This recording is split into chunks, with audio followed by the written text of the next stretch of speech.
What is up, guys? Joe here, back with another video. Today is Tuesday, November 30th, 2021. Xpeng is up over 7% for the day. Xpeng is rallying on the news that they have increased their 2022 fiscal guidance and the anticipated monthly China sales numbers. Analysts are expecting a higher demand in China for the Xpeng vehicles and also pre-orders to continue climbing. So with that being said, I wanted to look at some headlines, do some technical analysis, and see if Xpeng is at a good buy entry at its current price point of $55. So let's dive in. So if we jump over to FinViz, there are a couple of headlines moving the stock higher. EV stocks race higher ahead of monthly China sales numbers. There's a very strong momentum for electric vehicles in China, Xpeng president says. Xpeng stock rallies following price target raises. Comments on European expansion plans. Xpeng has strengthened around 7% after positive price target changes and comments about its European expansion plans. Xpeng's vice president and chairman Brian Gu told CNBC that the company wants half of its vehicle deliveries to go outside of China. As a company that focuses on global opportunities, we want to be balanced with our contribution of delivery. Half from China, half from outside China.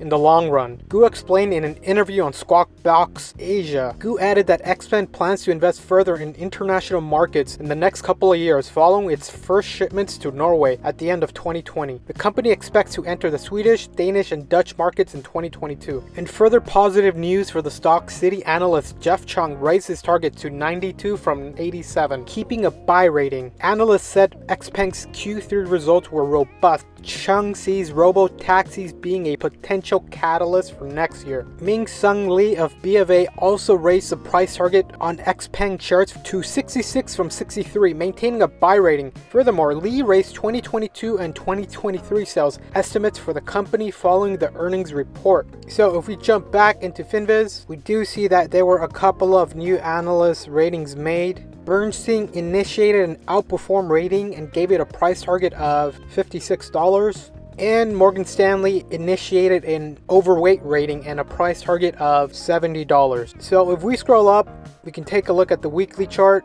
So as you can see, Xpeng had a nice run up at the beginning of the year, then it had a massive sell-off around the February into March months. And since that sell-off, you did have some consolidation. Up until May, June, you did start having an upward trajectory commence. So generally speaking, Xpeng was trading within this channel. This blue line running across can be seen as support, and this pink line above can be seen as resistance. And I am also seeing a cup and handle pattern forming here within the last couple of months. The left hand side here would act as your left handle, bottom rounding base would act as a cup, and the right side here would act as the right handle, and usually the stock will want to resolve to the upside. This is a bullish indicator, so we can look at it the same way within TradingView. Here's your daily chart, and you can grab your trendline tool and you can draw your support down here, and resistance above can be found here.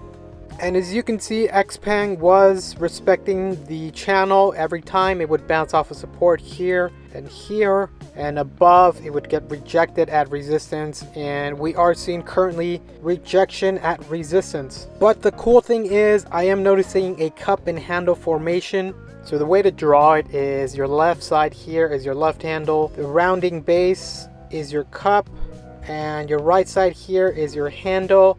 And usually you resolve and get a breakout to the upside. So now with that being said, in order to accurately get a better price prediction of where the stock could be headed next, we can draw some Fibonacci retracement zones in order to accurately plot support and resistance lines. So what you want to do first is zoom out here.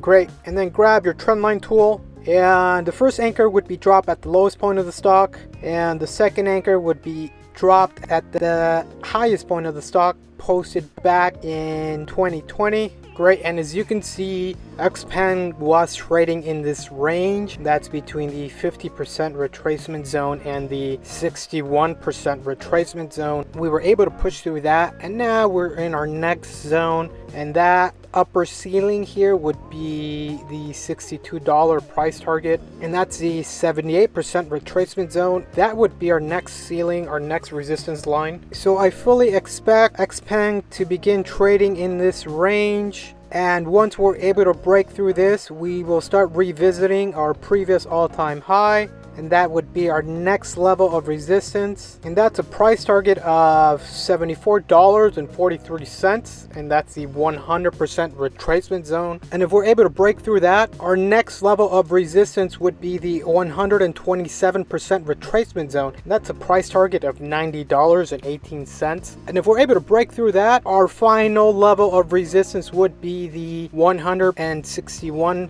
retracement zone, and that's a price target of $110.21. Now, I do think we can get there eventually, but not in a straight line up. We will encounter volatility along the way. The EV sector is currently having a massive bull run. All names related to EVs are doing really well, including Tesla, Lucid, Rivian, NIO, Li Auto, and Xpeng. So just like we saw earlier, I do think we can get to some of those price targets the analysts gave, including a price target of $92 and $80 in the short term. Just remember that Xpeng is going to have to continue delivering solid numbers on their car deliveries and car sales. So now, if you ask me, is this currently a good price point for you to buy in? So what I would say is, in my opinion, Xpeng is currently a bit overvalued. As you can see on the RSI, we are overbought. We are touching the 73 point mark on the RSI. So the stock is currently a little too hot for my liking. I would wait for a better price point in order for you to buy in.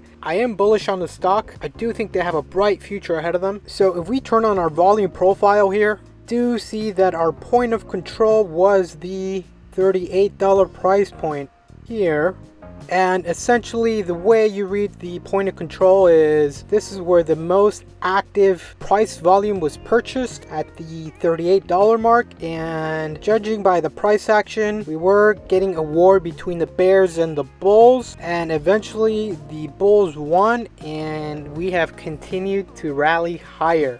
Everything above the point of control is considered bullish, anything below is considered bearish. So the perfect price point for you to buy in was at this point of control, and that was the $38 price point. So my recommendation for you would be wait until the stock corrects a bit, wait until a small dip, say something like a 5 or 10% correction happens, for you to buy the dip and jump into this name. I do believe in the company. They have a strong roadmap, and a lot of governments across the world are incentivizing buyers and sellers to go electric. Gasoline and diesel vehicles are slowly being phased out and eventually will become obsolete. So this name can be volatile. There is a lot of options activity around this name. So if you do decide to day trade this name, be quick, be nimble, and set a stop loss if you have to. So what do you think about Xpeng? Do you like the company? Do you like some of the vehicles they're putting out? Let me know in the comment section. So I hope you found this information helpful. If you have any questions, please leave a question in the comment section. I'll be happy to respond. Don't forget to like and subscribe. I'll see you on the next one.